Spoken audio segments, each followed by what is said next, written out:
ओम नमः शिवाय। नमस्कार। धार्मिक कथा सागर में आप सभी का स्वागत है। तो आज की वीडियो है भगवान भोलेनाथ की तृतीय ज्योतिर्लिंग की पौराणिक कथा। इसके पहले की वीडियो में हमने प्रथम तथा द्वितीय ज्योतिर्लिंग की कथा सुनाई थी।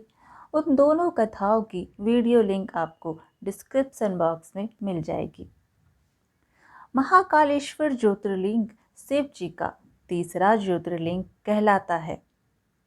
मध्य प्रदेश की धार्मिक राजधानी कही जाने वाली उज्जैन नगरी में यह मंदिर स्थित है। क्षिप्रा नदी के तट पर स्थित उज्जैन प्राचीन काल में उज्जैनी के नाम से विख्यात था। उसे अवंतिकापुरी भी कहते थे। यह भारत की परम पवित्र सप्तपुरियों में से एक है। महाकालेश्वर ज्योतिर्लिंग की विशेषता है कि यह एकमात्र दक्षिण मुखी ज्योतिर्लिंग है। यहाँ प्रतिदिन सुबह की जाने वाली भस्म आरती विश्व भर में प्रसिद्ध है। महाकालेश्वर की पूजा विशेष रूप से आयु वृद्धि और आयु पर आए हुए संकट को टालने के लिए की जाती है। उज्जैन वासी तो मानते हैं कि भगवान महाकाल ही उनके राजा हैं और वे ही उज्जैन की रक्षा करते हैं। तो चलिए प्रारंभ करते हैं भगवान भोलेनाथ की तीसरी ज्योतिर्लिंग की कथा। लेकिन उससे पहले आप सबसे एक छोटी सी अनुरोध है कि इस कथा को आप सब पूरा जरूर सुनिएगा, क्योंकि ऐसा माना जाता है कि कथा को बीच में अधूरा नहीं छोड़ते। इसलिए आप सब इसे पूरा ज़रूर सुनिएगा और हमारे इस चैनल को सब्सक्राइब करना बिल्कुल ना भूलें, क्योंकि हमारे चैनल पर ऐसे ही धार्मिक कथा हम आपको सुनाते रहेंगे।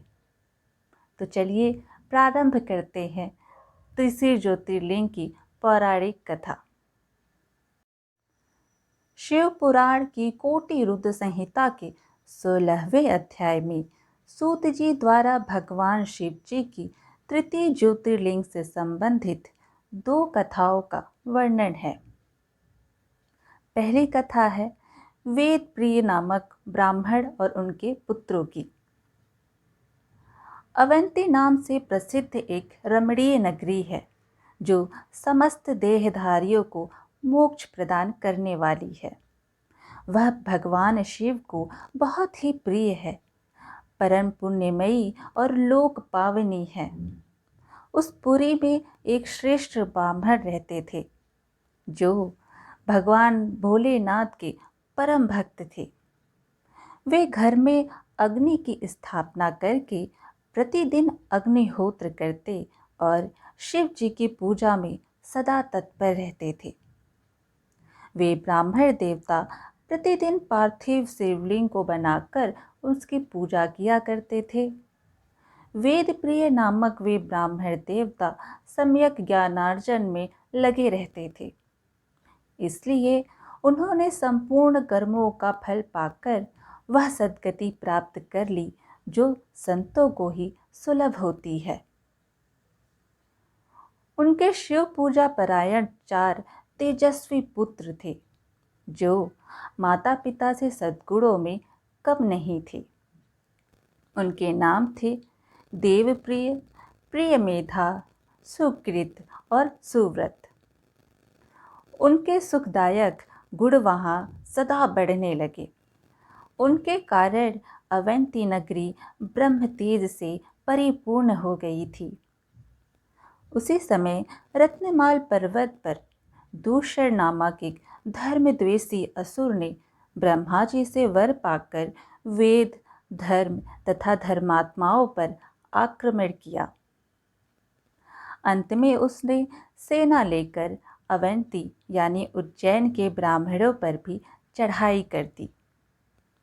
उसकी आज्ञा से 4 भयानक दैत्य चारों दिशाओं में प्रलय के समान प्रकट हो गए, परंतु शिव विश्वासी ब्राह्मण बंधु उनसे डरे नहीं। जब नगर के ब्राह्मण बहुत घबरा गए तब उन्होंने उनको आश्वासन देते हुए कहा, आप लोग भगवान भोलेनाथ पर भरोसा रखें। यो कहकर शिवलिंग की पूजा करके वे भगवान शिव का ध्यान करने लगे। इतने में ही सेना सहित दूषण ने आकर उन ब्राह्मणों को देखा और कहा, इन्हें मार डालो, बांध लो। वेद प्रिय के पुत्र उन ब्राह्मणों ने उस समय उस दैत्य की कही हुई वह बात नहीं सुनी, क्योंकि वे भगवान भोलेनाथ के ध्यान मार्ग में स्थित थे। उस दैत्य ने ज्यों ही उन ब्राह्मणों को मारने की इच्छा की, त्यों ही उनके द्वारा पूजित पार्थिव शिवलिंग के स्थान में बड़ी भारी आवाज के साथ एक गड्ढा प्रकट हो गया। उस गड्ढे से तत्काल महाविकट रूपधारी भगवान शिव प्रकट हो गए, जो महाकाल नाम से विख्यात हुए। वे दुष्टों के विनाशक तथा सप्त पुरुषों के आश्रयदाता हैं। उन्होंने उन दैत्यों से कहा, अरे खल, मैं तुझ जैसे दुष्टों के लिए महाकाल प्रकट हुआ हूँ। तुम इन ब्राह्मणों के निकट से दूर भाग जाओ। ऐसा कहकर महाकाल भोलेनाथ ने सेना सहित दूषण को अपने हुंकार मात्र से तत्काल भस्म कर दिया। कुछ सेना उनके द्वारा मारी गई और कुछ भाग खड़ी हुई। भगवान भोलेनाथ ने दूषण का वध कर डाला। जैसे सूर्य को देखकर संपूर्ण अंधकार नष्ट हो जाता है, उसी प्रकार भगवान शिव को देखकर उसकी सारी सेना अदृश्य हो गई। उन ब्राह्मणों को आश्वासन दे सुप्रसन्न हुए स्वयं महाकाल महेश्वर। फिर भोलेनाथ ने उनसे कहा, तुम लोग वर मांगो। उनकी वह बात सुनकर वे सब ब्राह्मण हाथ जोड़े भक्ति भाव से भली भांति प्रणाम करके नमस्तक हो बोले, महाकाल महादेव, दुष्टों को नष्ट देने वाले शिव शंभु, आप हमें संसार मार्ग से मोक्ष प्रदान करें। आप जन साधारण की रक्षा के लिए सदा यहीं रहें। भगवान आपके दर्शन करने वाले मनुष्यों का आप सदा ही उद्धार करें। ब्राह्मणों के ऐसा कहने पर उन्हें सद्गति दे भगवान शिव अपने भक्तों की रक्षा के लिए उस परम सुंदर गड्ढे में स्थित हो गए। वे ब्राह्मण मोक्ष पा गए और वहाँ चारों ओर की एक एक कोश भूमि लिंग रूपी भगवान शिव का स्थल बन गई। वे शिव भूतल पर महाकालेश्वर नाम से विख्यात हुए। उनके दर्शन करने से स्वप्न में भी कोई दुख नहीं होता। जिस जिस कामना को लेकर कोई उस शिवलिंग की उपासना करता है, उसे वह अपना मनोरथ प्राप्त हो जाता है तथा परलोक में मोक्ष भी मिल जाता है। तो इस प्रकार ये पहली कथा समाप्त हुई। दूसरी कथा है शिव भक्त राजा चंद्रसेन तथा गोप बालक श्रीकर की। उज्जैनी में चंद्रसेन नामक एक महान राजा थे, जो भगवान भोलेनाथ के परम भक्त थे। शिव के पार्षदों में प्रधान तथा सर्वलोकंदित मणिभद्र जी राजा चंद्रसेन के मित्र हो गए थे। एक समय उन्होंने राजा पर प्रसन्न होकर उन्हें चिंतामणि नामक महामणि प्रदान की, जो कौस्तुभ मणि तथा सूर्य के समान देदीप्यमान थी। भगवान शिव के आश्रित रहने राजा चंद्रसेन उस चिंतामणि को अपने कंठ में धारण करके जब सिंहासन पर बैठते थे, तब देवताओं में सूर्य नारायण की भांति उनकी शोभा होती थी। चंद्रसेन के कंठ में चिंतामणि शोभा देती है, यह सुनकर समस्त राजाओं के मन में उस मणि के लिए लोभ की मात्रा बढ़ गई और वे क्षुब्ध रहने लगे। वे सब राजा चतुरंगिनी सेना के साथ आकर युद्ध में चंद्रसेन को जीतने के लिए तैयार हो गए। वे सब परस्पर मिल गए थे। उन्होंने आपस में संकेत और सलाह करके आक्रमण किया और उज्जैनी के चारों द्वारों को घेर लिया। अपनी पुरी को संपूर्ण राजाओं द्वारा घिरी हुई देख राजा चंद्रसेन भगवान महाकालेश्वर की शरण में गए और मन में संदेह रहित करके दृढ़ निश्चय के साथ उपवास पूर्वक दिन रात अनन्य भाव से महाकाल की आराधना करने लगे। उन्हीं दिनों उस श्रेष्ठ नगर में कोई ग्वालिन रहती थी जिसके एकमात्र पुत्र था। वह विधवा थी और उज्जैनी में बहुत दिनों से रहती थी। वह अपने 5 वर्ष के बालक को लिए हुए महाकाल के मंदिर गई और उसने राजा चंद्रसेन द्वारा की हुई महाकाल की पूजा का आदर पूर्वक दर्शन किया और फिर अपने निवास स्थान पर लौट आई। ग्वालिन के उस बालक ने भी वह सारी पूजा देखी थी, अतः घर पर आने पर उसने कौतूहलवश शिव जी की पूजा करने का विचार किया। एक सुंदर पत्थर लाकर उसे अपने शिविर के थोड़े ही दूर पर एकांत स्थान पर रख दिया और उसी को ही शिवलिंग माना। फिर उसने भक्तिपूर्वक कृत्रिम गंध, अलंकार, वस्त्र, धूप, दीप और अक्षत आदि द्रव्य जुटाकर उनके द्वारा पूजन करके सुंदर सुंदर पत्तों और फूलों से बारंबार पूजन करके भगवान के चरणों में मस्तक झुकाया। इसी समय ग्वालिन ने अपने पुत्र को बड़े प्यार से भोजन के लिए बुलाया, परंतु उसका मन तो भगवान शिव की पूजा में लगा हुआ था। अतः जब बारंबार बुलाने पर भी उस बालक को भोजन करने की इच्छा नहीं हुई, तब उसकी माँ स्वयं उसके पास गई और उसने देखा कि वह आंखें बंद करके ध्यान लगाए बैठा है। तब उसकी माँ ने उसका हाथ पकड़ के खींचने लगी।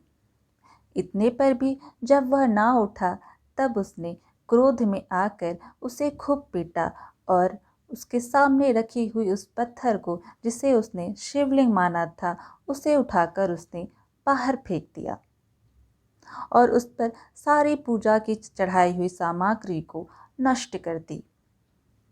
यह देख बालक जोर जोर से रोने लगा। क्रोधित ग्वालिन अपने बेटे को डांट फटकार के पुनः घर के अंदर चली गई।